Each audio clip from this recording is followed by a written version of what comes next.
हाँ जी, वेलकम है आपका क्रिएशन नर्सिंग क्लासेस में। आज के सेशन में हम डिस्कस करेंगे स्टमक की एनाटॉमी और उसकी हिस्टोलॉजी के बारे में। तो चलिए स्टार्ट करते हैं।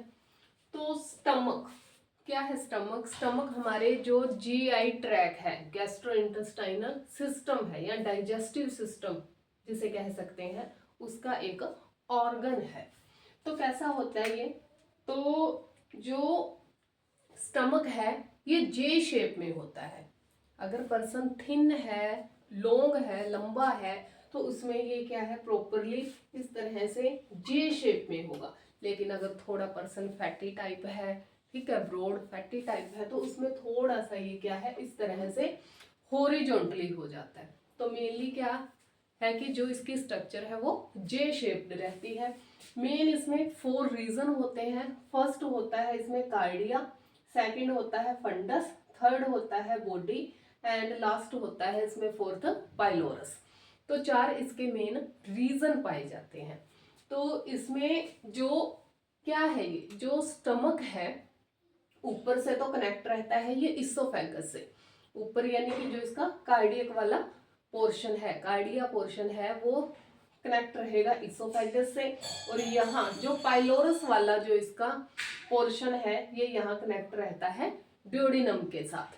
तो इसमें यहाँ पाया जाता है एक कार्डियक स्फिंक्टर और यहाँ होता है एक पाइलोरिक स्फिंक्टर। तो 2 इसमें स्फिंक्टर पाए जाते हैं, एक कार्डियक और दूसरा पाइलोरिक स्फिंक्टर। 2 इसमें कर्वेचर होते हैं, एक होता है ग्रेटर कर्वेचर, ठीक है, एंड सेकंड होता है इसमें लेसर कर्वेचर। ये तो 2 इसमें कर्व पाए जाएंगे। जो बड़े वाला होगा वो कहलाएगा ग्रेटर कर्वेचर एंड जो छोटा होगा वो कहलाएगा लेसर कर्वेचर। तो जस्ट जो कार्डिया है, इस कार्डिया से जस्ट अपोजिट या कहे कि लेफ्ट साइड क्या है, फंडस वाला पोर्शन पाया जाता है। ये जो उभरा हुआ पोर्शन रहेगा ये फंडस कहलाएगा। इसके बाद ये बॉडी आ जाती है स्टमक की। बॉडी के बाद नीचे आ जाता है पाइलोरस। जो आगे फर्दर 3 जो पार्ट हैं जो उसमें डिवाइड रहता है। पाइलोरस जो रीजन है वो आगे 3 पार्ट्स में डिवाइड रहेगा। इसमें एक आता है पाइलोरिक कैनाल। ये पाइलोरिक कैनाल आगे जाके यहाँ किससे मिलती है, इस पाइलोरिक स्फिंक्टर से मिलती है, ठीक है। यानी कि पाइलोरिक कैनाल और इस ड्यूोडेनम के बीच में क्या होगा, ये पाइलोरिक स्फिंक्टर होगा। और इस पाइलोरिक कैनाल से पहले आ जाता है पाइलोरिक एंट्रम। या बोले तो जो पाइलोरस है उसका फर्स्ट जो रीजन रहेगा वो रहेगा पाइलोरिक एंट्रम एंड सेकंड जो रीजन रहेगा वो रहेगा pyloric canal and third region होता है इसका पाइलोरस। तो ये 3 पाइलोरिक जो पाइलोरिक रीजन है उस पाइलोरिक रीजन के आगे 3 पोर्शन रहते हैं। तो ये था हमारे स्टमक की स्ट्रक्चर, जिसमें मेनली क्या है, ये जे शेप्ड रहता है और लेसर कर्वेचर और ग्रेटर कर्वेचर 2 इसमें कर्वेचर होते हैं। 2 ही इसमें स्फिंक्टर होते हैं, एक कार्डियक स्फिंक्टर और दूसरा होता है इसमें पाइलोरिक स्फिंक्टर। इसके अलावा 4 इसके पार्ट हैं।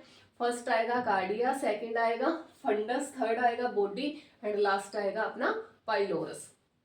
तो इसके अलावा क्या करता है ये, जैसे ही हमने खाना खाया तो ये मेनली क्या है, उसे कुछ टाइम के लिए रोक के रखता है ना, रोक के रखता है और डाइजेस्ट करवाने में हेल्प करता है, उसके अंदर सिक्रीशंस को मिलाता है। क्यों?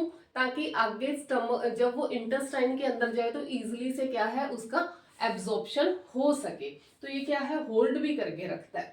तो ये है स्टमक। इसके बाद इसकी हिस्टोलॉजी में क्या है कि इसकी जो सरफेस है, जो स्टमक की सरफेस है, कौन सी सरफेस, जो म्यूकोजल सरफेस रहती है इसकी, म्यूकोजा की, म्यूकोजा होता है इसमें म्यूकोजल। तो इसकी जो म्यूकोजल सरफेस है वो बनती है सिंपल कोल्यूमनर एपिथेलियल सेल की। किसकी बनी होती है? सिंपल कोल्यूमनर एपिथेलियल सेल की बनी होती है। तो इसका जो म्यूकोजा है उसमें क्या क्या रहता है, उसके म्यूकोजा में रहता है एक तो लेमिना प्रोप्रिया, लेमिना प्रोप्रिया जो कि एरियोलर कनेक्टिव टिश्यू है। सेकंड होता है मस्क्यूलरिस म्यूकोसा जो कि क्या है, स्मूथ मसल है।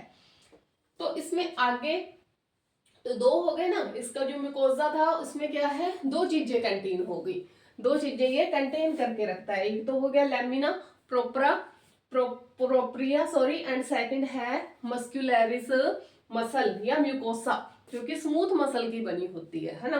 तो आगे इसमें ये जो सिंपल एपिथेलियल जो सेल है, सिंपल एपिथेलियल जो सेल है, ये आगे एक्सटेंड होती है किसमें, ये आगे किससे जुड़ेगी, इस लेमिना प्रोप्रिया से जुड़ी होती है। ठीक है, ये आगे एक्सटेंड किसमें होती है, एक्सटेंड डाउन किसमें होगी, लेमिना प्रोप्रिया में होगी।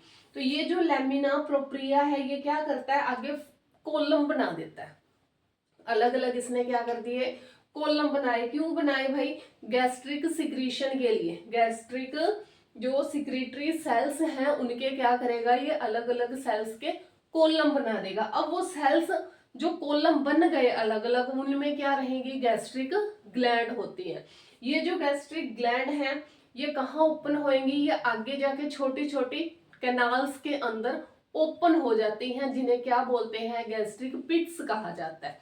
पिट्स यानी कि कैनाल हो गई, तो उन्हें क्या बोलते हैं, गैस्ट्रिक पिट्स बोलते हैं।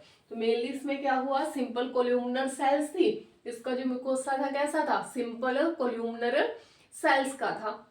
वो सेल आगे किसमें कंटेन हो गई, लेमिना प्रोप्रिया के अंदर जाके मिल गई। उस लेमिना प्रोप्रिया ने आगे क्या किया, छोटी छोटी क्या कर दी, सिक्रीटरी सेल्स को इकट्ठा कर दिया है ना, फॉर्म कॉलम बना दिए इकट्ठे करके। अब वो काफी सारे जब छोटी छोटी सेल्स के कॉलम इकट्ठे हो गए तो वो क्या बन गया, सेल्स बन गई। अब वो जो सेल्स थी वो आगे, जो गैस्ट्रिक सेल बनी वो आगे किसमें खुली, कैनाल के अंदर खुल गई। अब वो जो छोटी छोटी कैनाल्स थी बहुत सारी जिनमें वो खुली, उन्हें क्या बोला गया, गैस्ट्रिक पिट्स कहा गया। आगे जैसे ही सिक्रीशन हुआ, इसके अंदर जो सेल्स रहती हैं वो क्या करती हैं, सिक्रीशन करती हैं। जैसे ही उनमें से सिक्रीशन हुआ, वो सिक्रीशन कहाँ जाएगा, इन पिट्स के थ्रू। अब ये पिट्स थी, पिट्स मतलब कैनाल, अब इन कैनालों में आया वो सिक्रीशन, आगे कहाँ चला गया, जो अपना ये स्टमक है इसके ल्यूमन के अंदर चला जाता है।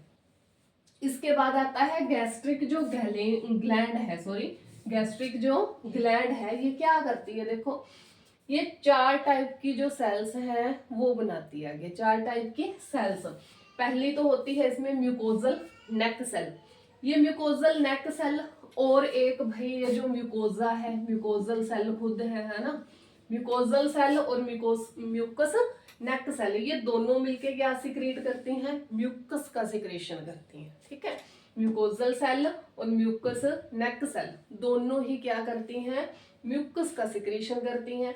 सेकंड आगे चीफ सेल, ये क्या करेंगी भाई, ये पेप्सिनोजन और गैस्ट्रिक लाइपेज का सिक्रेशन करती हैं। तो इन्होंने पेप्सिनोजन और लाइपेज का सिक्रेशन कर दिया। इसके बाद आई भाई पेराइटल सेल, तीसरी पेराइटल सेल आई। इस पेराइटल सेल ने क्या किया, इंट्रेंसिक फैक्टर को प्रोड्यूस किया। क्या प्रोड्यूस किया, इंट्रेंसिक फैक्टर को प्रोड्यूस किया।